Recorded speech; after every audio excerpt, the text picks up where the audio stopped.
Hi friends, welcome to Kolathur cooking. நம்ம இன்னைக்கு beef எலும்புகளை வச்சு ரொம்பவே டேஸ்டியான அதே சமயத்துல ரொம்ப ஹெல்த்தியான ஒரு சூப் தாங்க செய்ய போறோம். வாங்க எப்படி செய்யறதுன்னு சொல்லி பார்த்தலாம். இந்த பீஃப் எலும்புகளை நல்லா கிளீன் பண்ணிட்டு இது எல்லாமே ஒரு குக்கர்ல ஆட் பண்ணிக்கோங்க.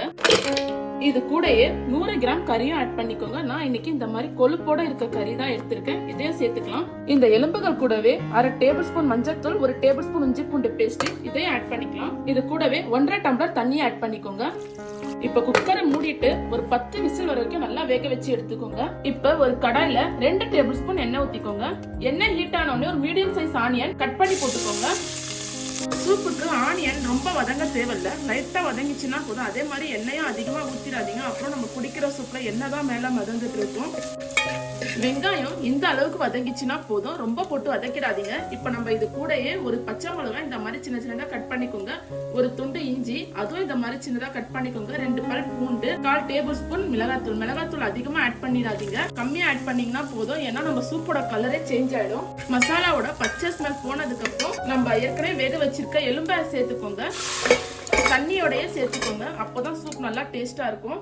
இதை நல்லா மசாலா கூட கலந்து விட்டுக்கோங்க. இந்த மாதிரி நல்லா கலந்து விட்டதுக்கு அப்புறம் 2 டம்ளர் தண்ணி ஊத்திக்கோங்க.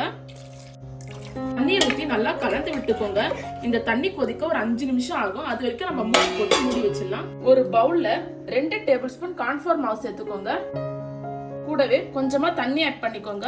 இந்த கார்ன்ஃபிளவர் மாவு கட்டிகள் இல்லாம நல்லா கலந்து எடுத்துக்கோங்க. இந்த மாதிரி நல்லா கலந்ததுக்கு அப்புறமா நம்ம கொதிக்கிற சூப்ல இதை ஆட் பண்ணிக்கலாம். இப்ப மூடி போட்டு மூடி 5 நிமிஷம் ஆயிடுச்சு. சூப் நல்லா கொதிச்சிட்டு இருக்கு. இந்த டைம்ல நம்ம கலந்து வச்சுக்க கார்ன்ஃபிளவர் மாவு சேர்த்துப்போம். கார்ன்ஃபிளவர் மாவு சேர்த்துட்டு நல்லா கலந்து விட்டுக்கோங்க. சூப் கார்ன்ஃபிளவர் மாவு சேர்த்த உடனே கட்டி ஆகும். இந்த மாதிரி நல்லா கலந்து விட்டுட்டே இருங்க, இல்லனா கீழே போய் கார்ன்ஃபிளவர் மாவு தங்கிடும். அப்புறம் அங்கங்க கட்டி கட்டியா நின்றுடும். ஒரு 5 நிமிஷம் இந்த மாதிரி கொதிக்க வச்சுட்டே இருங்க. நம்ம கார்ன்ஃபிளவர் மாவோட பச்சை ஸ்மெல் போகணும். இப்போ இந்த டிஷ்ஷுக்கு தேவையான உப்பு ஆட் பண்ணிக்கோங்க. நான் இன்னைக்கு 1 டேபிள் ஸ்பூன் உப்பு எடுத்திருக்கேன். உப்பு சேர்த்து நல்லா கலந்து விட்டுக்கோங்க. பாருங்க நல்லா திக்கா வந்திருக்கு. இந்த டைம்ல நம்ம கடைசியா கொத்தமல்லி இலையில போட்டுக்கலாம். கூடவே 2 டேபிள் ஸ்பூன் பெப்பரும் ஆட் பண்ணிக்கோங்க.